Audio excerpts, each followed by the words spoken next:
প্রতি বছর দোলের আগের দিন আমরা ন্যাড়াপোড়া করতাম। ন্যাড়াপোড়া বলতে আমরা নানা ধরনের শুকনো পাতা, খড়, কাঠকুঠো, খেজুর গাছের পাতা, নারকেল গাছের পাতা ইত্যাদি সমস্ত কিছু একসঙ্গে জোগাড় করে একটি বুড়ির ঘর বানাতাম এবং সেটাকে পুড়িয়ে বলতাম ন্যাড়াপোড়া পোড়াচ্ছি। আজ আমাদের ন্যাড়াপোড়া, কাল আমাদের দোল, পূর্ণিমাতে চাঁদ উঠেছে বলো হরি বল। এখন তো সেসব শোনাই যায় না, এবং তার থেকেও বড় কথা সেটা হলো এই ন্যাড়াপোড়াকে হোলিকা দহন বলা হয়। কিন্তু কেন হোলিকা দহন বলা হয় তারও একটা কারণ আছে, সবই আপনাদের বলবো এই ভিডিওতে, এবং তারপরেও হোলিকা দহনের বেশ কিছু টোটকা জানাবো আপনাদের। ভিডিওটি সম্পূর্ণ ভালোভাবে দেখুন, তার কারণ কোন ঠাকুরকে কি আবির দিয়ে পুজো করতে হয় সেটাও আপনি জানতে পারবেন এই ভিডিওতে।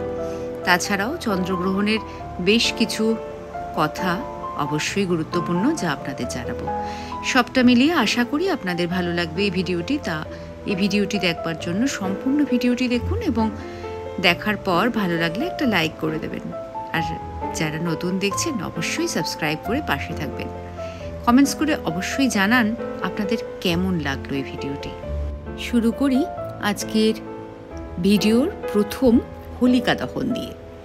হোলিকা দহন উৎসব বা ন্যাড়াপোড়া অসুরা হোলিকাকে পোড়ানোর মাধ্যমে উদযাপন করা হয়।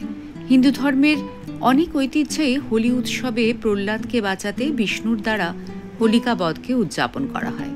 হোলিকা দহনের পরের দিনে অর্থাৎ হোলির দিনে একে অপরের ওপর রং দেওয়া হয় এবং উৎসবের খাবারগুলো খাদ্য হিসেবে গ্রহণ করা হয়। হোলিকা, যা সিংহিকা নামেও পরিচিত হয়, হিন্দু বৈদিক ধর্মগ্রন্থে উল্লিখিত একজন অসুরা অর্থাৎ নারী অসুর, যাকে বিষ্ণুর সহায়তায় পুড়িয়ে বধ করা হয়। তিনি অসুর রাজা হিরণ্যকশিপুর বোন এবং প্রহ্লাদের পিসি ছিলেন। হোলিকা দহন কিংবদন্তি অশুভ শক্তির বিপরীতে শুভ শক্তির জয় নির্দেশ করে।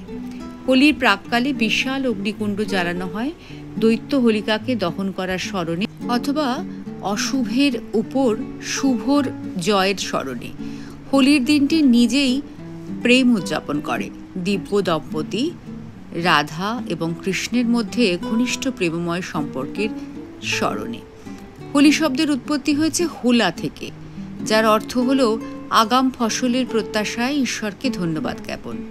সংস্কৃত শব্দ হোলকা অর্থাৎ অর্ধপক্ক শস্য থেকেও হোলি শব্দটির উৎপত্তি হয়েছে বলে মনে করা হয়। হোলি উৎসব অনুষ্ঠিত হয় মার্চ মাসের শেষ পূর্ণিমার দিন। হোলিকা দহন হল প্রাক হোলি উৎসব, যেখানে সবাই আগুনের চারপাশে অশুভের বিরুদ্ধে শুভের জয় উদযাপনের জন্য নাচ গান করেন। বৈষ্ণবদের মতে দোল পূর্ণিমার দিন শ্রীকৃষ্ণ আবির দিয়ে শ্রী রাধা ও অন্যান্য গোপীদের সঙ্গে রং খেলায় মত্ত ছিলেন।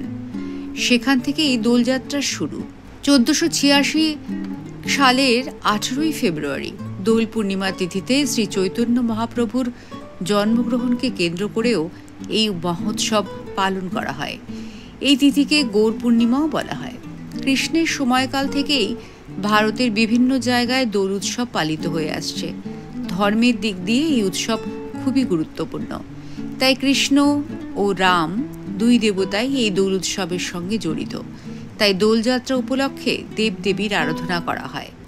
এদিন রাধাকৃষ্ণের পুজো করলে আপনার মনের সব ইচ্ছে পূরণ হবে।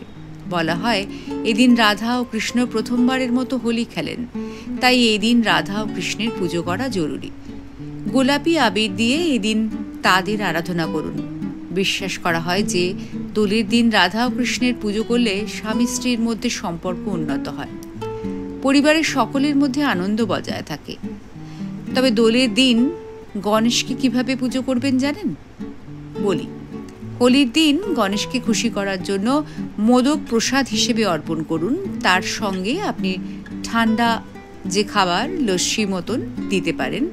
গণেশের পুজোয় লাল সিঁদুর ব্যবহার করা শুভ বলে মনে করা হয়। হোলি উপলক্ষে লাল আবির দিয়ে গণেশের পুজো করতে পারেন, এমনকি লাল সিঁদুরও দিতে পারেন। দোলের দিন মহাদেবের কিভাবে পুজো করবেন জেনে নিন। হোলিকা দহনের ছাই দোলের দিন ভোলানাথকে অর্পণ করুন।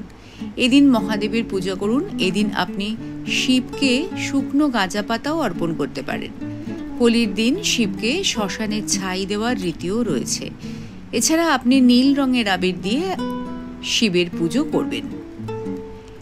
লাল রং দিয়ে সব দেবদেবীর আরাধনা করবেন। কথিত রয়েছে মা দুর্গা, মা লক্ষ্মী এবং হনুমানজি লাল রং পছন্দ করেন। এই কারণেই তাদের সকলকে লাল রঙের পোশাক দেওয়া হয়।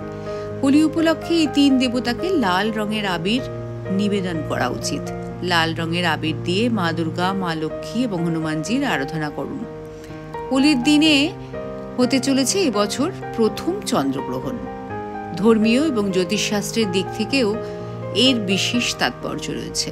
চন্দ্রগ্রহণের প্রভাব পড়বে সব রাশির উপরেও, কারণ কারো উপরে পড়বে নেতিবাচক প্রভাব, কারো উপরে পড়বে ইতিবাচক প্রভাব। যদিও কিছু বিশেষ ব্যবস্থা গ্রহণের মাধ্যমে এইসব নেতিবাচক প্রভাব কমানো যেতে পারে। জ্যোতিষশাস্ত্র অনুসারে চন্দ্রগ্রহণকে অশুভ বলে মনে করা হয়। এই সময় কোনো শুভ কাজ করতে নেই। বিশ্বাস করা হয় চন্দ্রগ্রহণের সময় নেতিবাচক শক্তির প্রভাব বৃদ্ধি পায়। তবে ভগবান শিবের পুজো করা অত্যন্ত শুভ বলে মনে করা হয়। ভোলেনাথের পুজো করলে রাশিচক্রের উপর সুপ্রভাব পড়ে। পঞ্চাঙ্গ অনুসারে 2025 সালের প্রথম চন্দ্রগ্রহণ 14ই মার্চ শুক্রবার।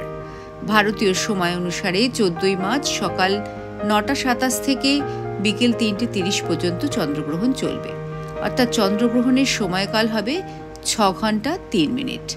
যেহেতু চন্দ্রগ্রহণ ভারতে দেখা যাবে না, তাই সূতক সময়ে ভারতে বৈধ হবে না। চন্দ্রগ্রহণের আগে কিছু কাজ করলে আপনার উপর নেতিবাচক শক্তি কোনো প্রভাব ফেলতে পারে না। কি কি সেই কাজ? আসুন জেনে নিন। চন্দ্রগ্রহণের সময় ভগবান শিবের পুজো করা অত্যন্ত শুভ বলে মনে করা হয়। মহাদেবকে চন্দ্রের অধিপতি হিসেবে বিবেচনা করা হয়। তার উপাসনা করলে চন্দ্রগ্রহণের নেতিবাচক প্রভাব এড়ানো যায়। এই সময় দান করা অত্যন্ত শুভ বলে মনে করা হয়। গরিব কাউকে সাদা পোশাক, চাল, দুধ বা রূপোর কিছু দান করতে পারেন। চন্দ্রগ্রহণের সময় যে মন্ত্র জপ করবেন সেটি খুব উপকারী। মন্ত্রটি হল ওম সোম সোময় নমঃ। মন্ত্রটি জপ করতে পারেন। চন্দ্রগ্রহণের আগে তুলসী পাতা ছিঁড়ে রেখে দিতে পারেন এবং সেই তুলসী পাতা খাবারে দিতে পারেন বা জলেও দিতে পারেন এবং তারপর সেটি গ্রহণ করতে পারেন। গ্রহণ শেষ হওয়ার পর স্নান করুন এবং ঘর পরিষ্কার করুন। এতে গ্রহের প্রভাব কমতে পারে। চন্দ্রগ্রহণ সকল রাশিচক্রকে প্রভাবিত করে, তবে কিছু রাশিচক্র আছে যাদের উপর প্রভাব বেশি, যেমন বৃষ রাশি, কর্কট রাশি, বৃশ্চিক রাশি, মীন রাশি। এই সমস্ত জাতকদের চন্দ্রগ্রহণের আগে থেকে সাবধান হওয়া উচিত। এই সময় গর্ভবতী মহিলাদের ঘর থেকে বাইরে যাওয়া উচিত নয়। নেতিবাচক চিন্তাভাবনা থেকে দূরে থাকা উচিত। এবার বলবো ন্যাড়া পোড়ার কিছু টোটকা। বাড়িতে টাকা পয়সার সমস্যা থাকলে ন্যাড়া পোড়ার আগুনে একটা শুকনো নারকেল দিয়ে দিন। এর ফলে লক্ষ্মী দেবী প্রসন্ন হন এবং আর্থিক উন্নতি ঘটে। দ্বিতীয়ত, দাম্পত্য কলহ দূর করতে চাইলে বা দীর্ঘদিন ধরে বিয়ে আটকে থাকলে বাজার থেকে হোমের সামগ্রী কিনে এনে ন্যাড়া পোড়ার আগুনে দিয়ে দিন, ভালো ফল পাবেন। তৃতীয়ত, ছোট এক টুকরো চন্দন কাঠ ন্যাড়া পোড়ায় দিলে বাড়িতে সুখ সমৃদ্ধি বৃদ্ধি হয়। চতুর্থত, গোবর শুকিয়ে যে ঘুঁটে তৈরি হয় তা যদি ন্যাড়া পোড়ার আগুনে দেওয়া হয় তাহলে বাড়ি থেকে সমস্ত নেগেটিভ শক্তি দূর হয়, পজিটিভ শক্তি প্রবেশ করে। পঞ্চমত, কর্পূর, লবঙ্গ, তিসি এবং সর্ষে ন্যাড়া পোড়ার আগুনে দেওয়া খুব শুভ বলে মনে করা হয়।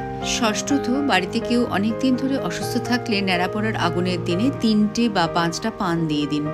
এর ফলে অসুস্থতা থেকে কিছুটা হলেও মুক্তি পেতে পারেন। সপ্তমত, ঘরের নজরদোষ কাটাতে কালো তিল ন্যাড়া পোড়ার আগুনে দিয়ে দিন। অষ্টমত, ন্যাড়া পোড়ার সময় যদি গমের কিছু দানা আগুনে দেওয়া হয় তাহলে সেই বাড়িতে কখনো অন্নের অভাব হয় না। যে 8টি টোটকা আপনাদেরকে জানানো হলো, আশা করি সেই টোটকা কাজ করলে হয়তো আপনাদের ঘরের শ্রীবৃদ্ধি হবে এবং আপনারা সবাই ভালো থাকবেন। বসন্ত জাগ্রত দ্বারে, তাই সবাইকে জানাই বসন্তের শুভেচ্ছা। শুভ দোল উৎসব এবং শুভ বসন্ত উৎসব। সবাই ভালো থাকুন, সুস্থ থাকুন।